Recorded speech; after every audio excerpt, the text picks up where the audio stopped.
How to become a millionaire. The reality of the world is that whether young or old, jobless or employed, we all desire to be rich. A look at some of the world's richest people gives us a peek into the kind of lifestyles we all wish we had. Unfortunately, only a few of us ever really get there, which means there are certain skills that the rich apply in life that most of us don't. Could it be that we're not following the right principles? Or maybe we're simply not smart enough? Or is it that we're just too afraid to give entrepreneurship and the possibility of living the good life a shot? Sure, it's true, you could lose all of your money, your job, and even become bankrupt while pursuing your dreams. So the question then becomes, is your financial freedom worth it? The truth is that the transition between converting your money ideas into practical methods is daunting.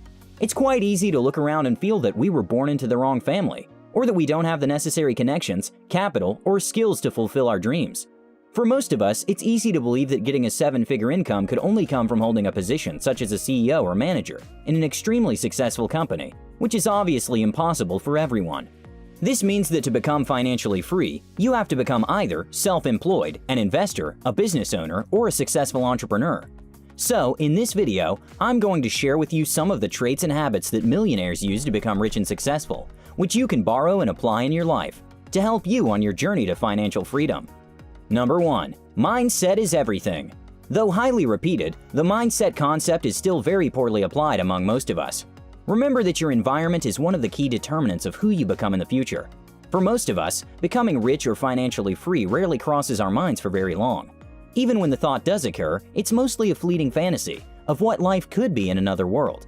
Our schoolmates, friends, workmates, gym partners, the people around us, and who we socialize and interact with are most likely in the same financial bracket that we're in, which is most likely living paycheck to paycheck, or, if they're lucky, just getting by. So, we have nothing to measure up to, except the little we see around us. Some of us even have role models who are not wealthy, or if they are wealthy, they're probably some form of playboy, a celebrity, a music artist, or someone who recently made it filthy rich. And what all these people do is show you their nice big houses, their posh cars and jewelry, their amazing quote-unquote fun life, filled with amazing parties every weekend and just an amazing, attractive life that we all dream of having. And what do? We eat all of it up. Although I've got nothing against these people, they never give you the full picture. And besides, they're simply not good role models to look up to in your financial journey. You should instead be inspired by people like Warren Buffett, Bill Gates, Steve Jobs, Rockefeller, Phil Knight, Oprah, Richard Branson, and Robert Kiyosaki, just to name a few. Read their books and autobiographies, watch their documentaries, and be inspired by their often humble beginnings. Some of these folks started with almost nothing. There's a lot that we can learn from them. You can also get inspiration from your local entrepreneurs. Your role models don't necessarily have to be millionaires or billionaires, it could even be your next-door neighbor. So, have a chat with them. Find out things they are doing to make that extra dollar. It could surprise you. They might even be a business owner who wouldn't mind mentoring you. Visit your local bakery, supermarket owner, restaurant owner, or any person that you admire. Ask to meet them. They're usually more than willing to share their stories of how they started, or maybe even mentor you. It's worth a shot, and you won't lose anything by trying. Consider the case of Adam Horowitz, the developer of Mobile Monopoly. No, not the game, but a tutorial for learning mobile marketing. At 15, he had one goal in mind, and that was to create $1 million company by the time he was 21. As unbelievable as it seemed at the time, Horowitz continued to challenge himself, and by the time he was 18, he successfully reached his $1 million goal. His platform teaches businesses how to generate money by earning mobile marketing leads. This is just one example of a person, a child to some, who had a goal in mind and who was able to discipline himself, focus, and with hard work achieve his goal. So, achieving our dreams is in fact very possible, but changing your mindset is the very first step to achieving your dreams. Number 2. Indecisiveness in becoming successful. While many of you have pictured owning a business or becoming self-employed, you do not see yourselves becoming extremely successful entrepreneurs. You limit your thinking to a certain extent, where you feel life is just okay, and okay is good enough. But this is seldom true. Your social conditioning could be the reason you're still in an old job that you hate, or the same reason you've never made plans to pursue what you love. Perhaps you have never imagined self-employment as a way of bringing value to the world. Successful screenwriters, authors, actors, bloggers, business owners, and entrepreneurs create something of value that impacts people's lives so much that people are always willing to pay them for the services or product they are selling. By doing this, they bring value to the world, which the world then rewards them with riches, popularity, and high status. To become rich, you have to bring value to the world. Elon Musk said, "We are rewarded for the difficulty of task we solve." So, if there is a huge problem in the world and you solve it, you will most likely become very, very rich. Number 3. Having low self-esteem towards business. Okay, so it's quite easy to always postpone or blame other factors for not pursuing your goals for financial freedom and independence, right? Sometimes you might feel you lack the right education, the necessary skills, the money, or that the economy isn't doing that well, so you keep postponing your plans. Hopefully, things will look better next year, you tell yourself, but the reality is, it most likely won't. These are all excuses that people continually give themselves and end up wasting time and never pursuing their dreams. Take the example of John Kuhn, a Chinese-American entrepreneur, artist, and fashion designer who started out by selling spare car parts. He even supplied the TV series Pimp My Ride with spare parts. He then proceeded to sell merchandise to renowned artists such as Jeezy and Jay-Z, making his first million at the tender age of 16. His interest and efforts in fashion have seen him become a millionaire worth over $40 million. Responsibility should be taken for all actions, emotions, job, career, and all aspects of life. Putting off the idea of venturing into your own business for a day turns into weeks, then months, then years, and before you know it, an entire lifetime. Your own choices are limiting you from being the best you can be. If you truly desire to be wealthy and move from making maybe $30,000 to maybe $50,000 a year, you need a strategic plan to make the extra $20,000. If your job won't offer you a promotion, then it's your personal responsibility to venture out on your own and find a business or investment that will make you the extra cash. Becoming financially free takes time and dedication, and postponing the agenda will not bring you any closer to your dream. Number 4. Prioritizing everything else over your dreams.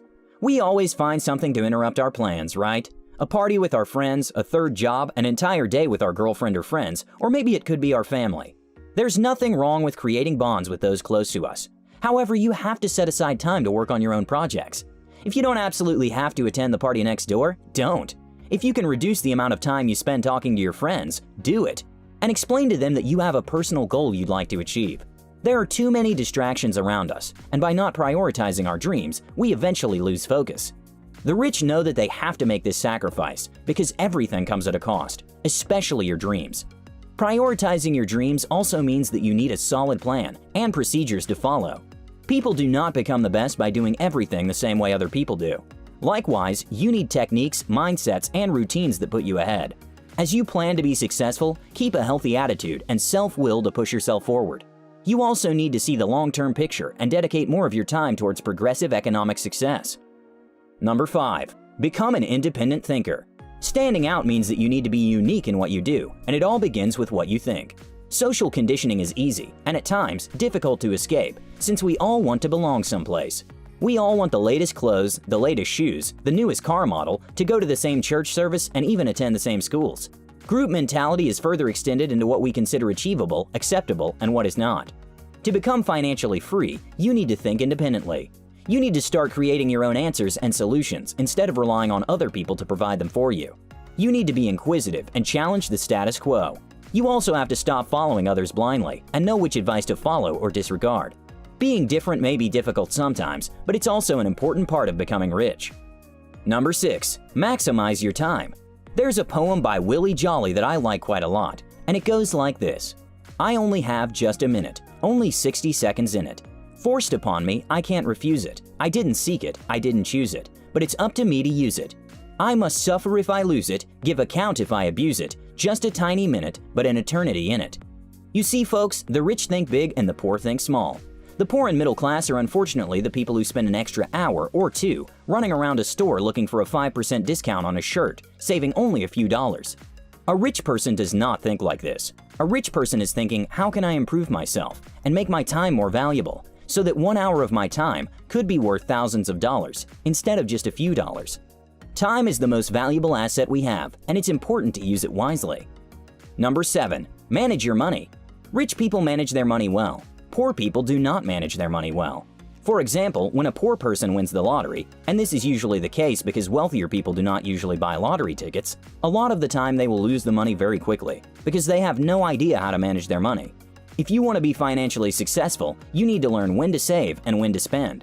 An opportunity might come along for you to invest in something, but if you have no money in your bank account, you will not be able to. Number 8. Never stop learning. This 8th principle is the one that will really surprise you. Believe it or not, very rich people typically do not have much of an ego. The moment when you think you know everything is the moment when you stop learning. Rich people constantly learn and grow. Poor people think they already know everything. Rich people are always trying to surround themselves with people who are smarter than they are. The reason why they do this is because they were always trying to learn more and more, and they are never content. Poor people tend to think they already know everything, and they stop learning. The rich understand that learning never stops. They understand that in order to grow and maintain their wealth, they must keep learning and educating themselves on best practices and strategies to pivot themselves and their enterprises to the next level. And lastly, I personally believe that this last critical tip is the most important, but often overlooked or seldom mentioned piece of the success puzzle.